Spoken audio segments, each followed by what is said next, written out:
Good morning, everybody. Got my Tanaka mug here, ready to go.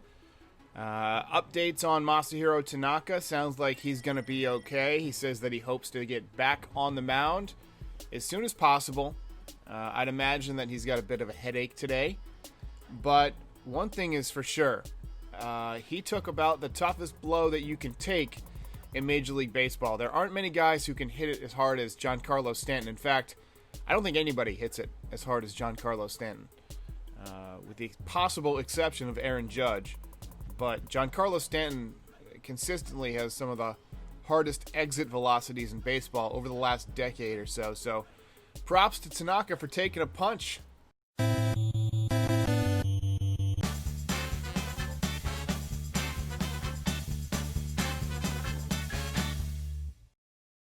I've been working on this channel since late December, right after the Yankees signed Gerrit Cole.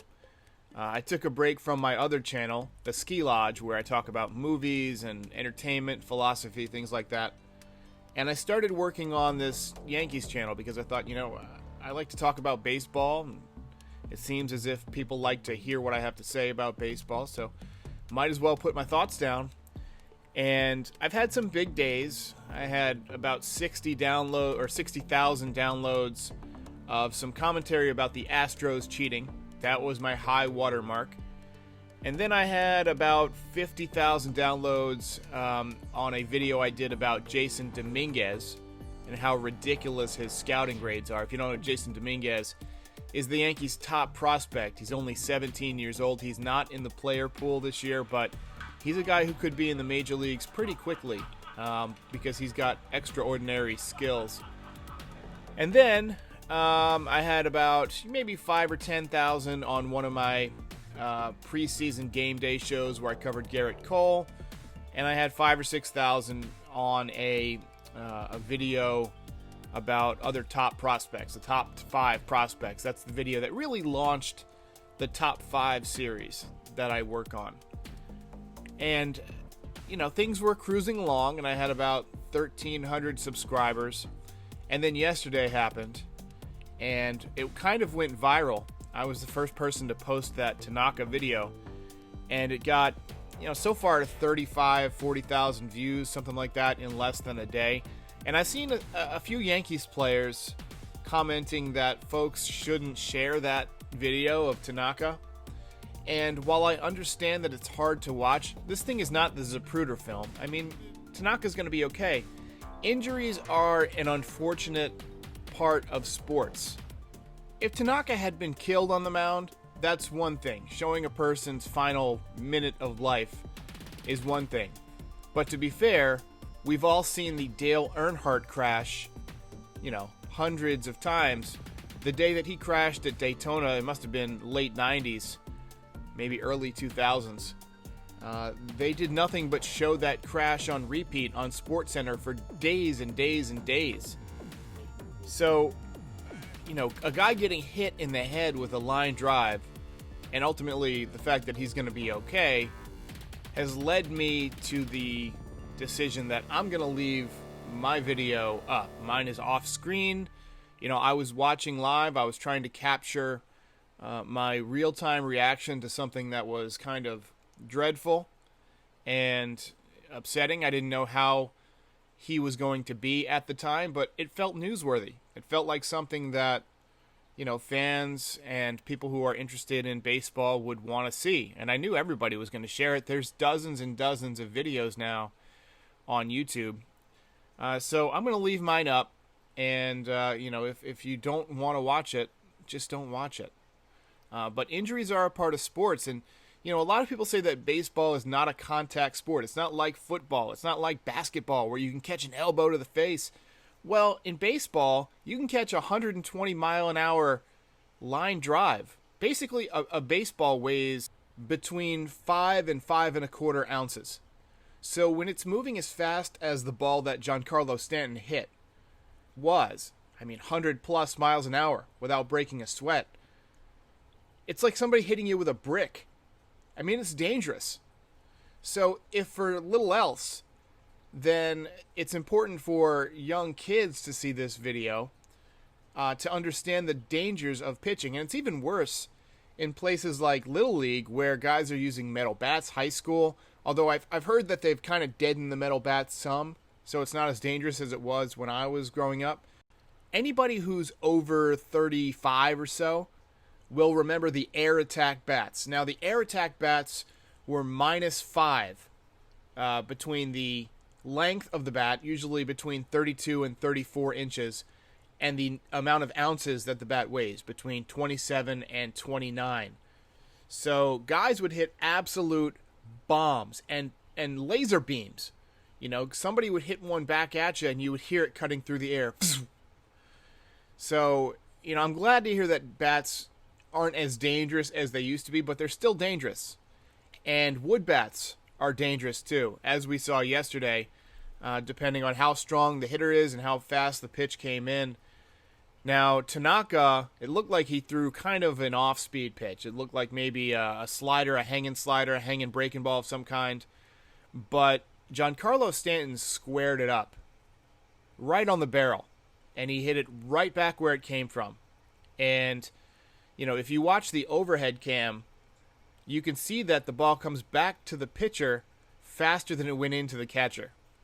So you got to figure if that pitch was 85 miles an hour, maybe 82, it had to be 100 miles an hour off the bat.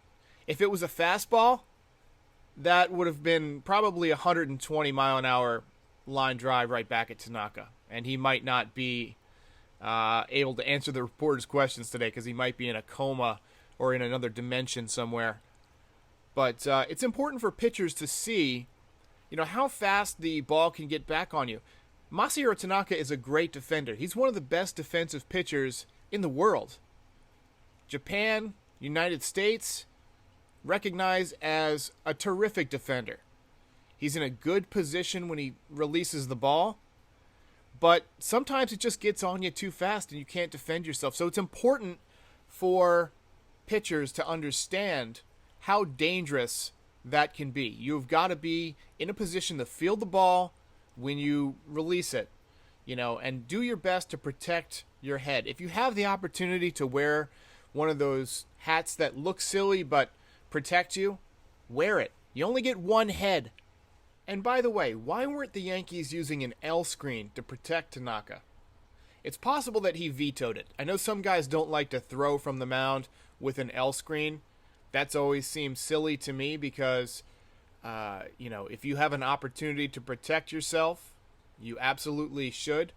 Motto: Live slow, die old. That's my motto. But I don't see any reason not to have the L screen up there. If you can protect your $155 million pitcher at a time when you're already down one pitcher in the starting rotation, and you've got a short season, you can't get off to a slow start, you need everybody healthy, why the hell would you not have the L screen out there? That's negligence on the Yankees' part. If I were Tanaka, I would have demanded the L screen. You know, I'm facing Giancarlo Stanton. I don't want to take the risk that I'm going to get hit by a line drive, and you never really think that way when you're going out there to pitch. But if you have the opportunity to use it, to use a piece of protective equipment, I mean, do it. It's a workout. It doesn't matter. You're trying to get your arm in shape. You're not trying to, you know, put on a show. So, I mean, maybe they removed it because the game was going to be on the Yes Network, the intra-squad game, and they didn't want to obstruct the view of the cameras. If that was the reason they made that decision, shame on them. Players' protection takes precedent over any kind of entertainment value, especially right now when we need everybody healthy as can be. Next, I want to talk about Giancarlo Stanton. Obviously, he missed a lot of time last year with injuries. He had various things. He had the bicep strain. He had a knee injury that he hurt himself when he was sliding into third. And then he had the hamstring/calf injury in the fall that kept him out for a lot of the American League Championship Series, though he did play well when he was in there until he got hurt. So that was encouraging. And then this year, He comes into spring training, and the first spring training game, he strains his calf. But he looked good yesterday, and I think Brian Cashman is doing something smart with Giancarlo. Giancarlo is going to be the primary designated hitter, it sounds like. Save this guy's legs. Keep him in the lineup. You can switch him out in right field with Judge to keep Judge healthy. So you basically turn them both into, part-time outfielders over the next 60 games. That should help keep these guys a little more healthy. And then you've got in left field, Tauchman and some combination of Brett Gardner and Miguel Andujar. I think this is a way for Andujar to get more at-bats, although, Tauchman needs to get some at-bats too. And Brett Gardner, they all had great years last year. So we'll see where that goes. But I like the idea of Giancarlo Stanton being pretty much the everyday DH this year. Keep him in the lineup because he's such a deadly hitter that he's difficult to replace with anybody you've got in-house in the batting lineup. But you can replace his defense. He's a good left fielder. He's an above-average left fielder. But Mike Tauchman, Brett Gardner, both outstanding left fielders. Outstanding. And you need more left-handed bats. Now, what does this do? This kind of pushes Miguel Andujar out of the lineup more than you'd like. But you can always put Miguel Andujar in there against lefties. And also, you're going to want to give Judge and Stanton a lot of time off because those guys didn't play much last year. They have a tendency to get hurt. They're big, muscular guys. You're starting the season in the middle of the summer.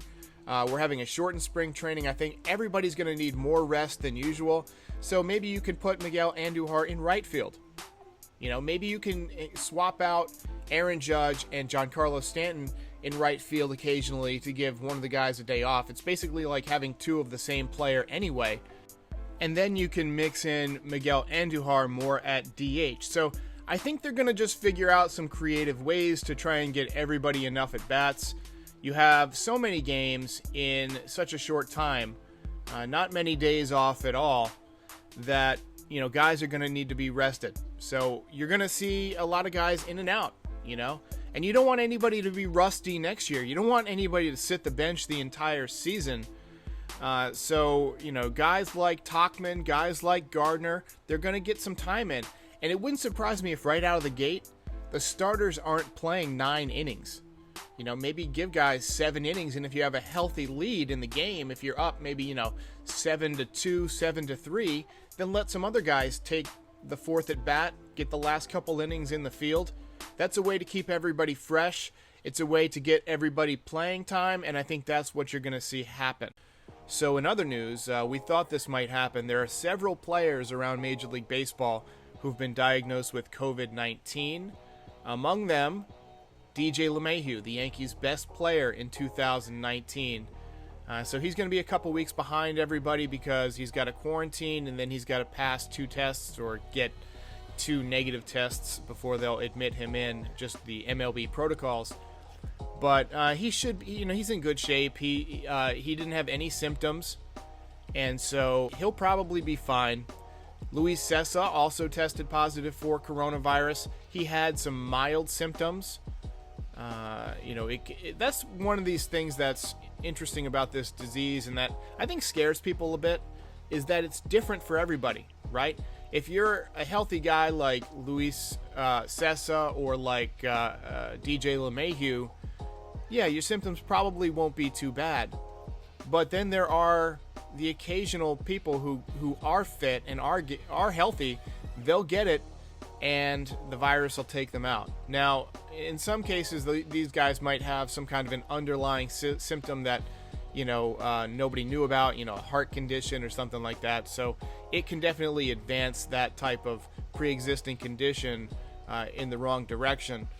But for the most part, these athletes, when they get it, are going to be okay because they're healthy. They eat right, they take care of their body. Unless, Bartolo Colon should wear a mask for sure.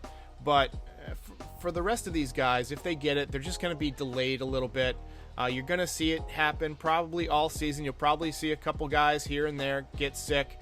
And sometimes, guys are sick for 2 or 3 days, and then they're back at it. And sometimes people are down for a week, So it really depends on people's health level. I don't know if there's a set limit to how long you have to be on the COVID-19 injury list. But I think that once you test positive, you have to quarantine for a couple weeks. So we'll see what happens. Hopefully DJ, LeMahieu, and Luis Cessa can be back. I'm more concerned about LeMahieu than I am about Cessa, obviously.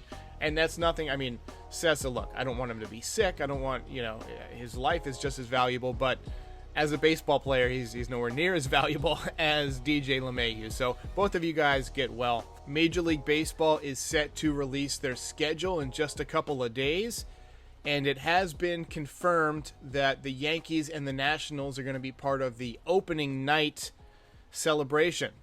So the Yankees and Nationals will play in prime time. We'll get to see Garrett Cole versus Max Scherzer. That'll be a great matchup to start off the season. Now, I think the Nationals beat Garrett Cole in the World Series last year. So I'd imagine he wants to get some revenge, and he's also got that chip on his shoulder because it's his first start with the Yankees. I don't know if I've ever wanted the Yankees to win on opening day more than I want them to win on opening day this year. Not only just because Garrett Cole, and I want the Yankees to announce their presence with authority, but also, I mean, this has been the longest winter ever. Not only coronavirus, but the way the season ended last year with the Astros walking off the Yankees. Altuve with the home run on the hanging slider by Aroldis Chapman. And by the way, how lucky did the Astros get that there won't be that many fans this year? They were going to hear it. They were going to hear the boos. But it sounds like a lot of parks are planning to have 20 to 30% capacity. So one upside is the Astros still will get to hear it, and we might get to hear it as well because the microphones in the stadiums will be able to pick up the individual voices of the hecklers more when there's not a whole bunch of ambient crowd noise. So we might hear some great insults. So if you're looking for a little bit of fun time while the baseball season is happening, if the Yankees aren't playing, flip on the Astros game, put it on MLB TV, turn off the announcers so that you can hear just the stadium sounds, and I'm sure you're going to hear hecklers. It's going to be outstanding, and it's going to be hilarious. Only downside is we won't get to hear it in New York because the Astros aren't going to be coming to New York because of the regional play. So pretty soon we're going to get the schedule. We're going to find out what the division breakdowns are. We've seen, sort of a preliminary look at who the Yankees would have in their division, basically anybody on the East Coast. So this should be a really fun 60 games. Stick around. I'm going to try and do one of these podcasts, maybe 2 of them every single week, and I'm going to try and do a game day show recap of every single Yankees game, time permitting. I do have a lot going on right now, so I'll do my best. See you next time.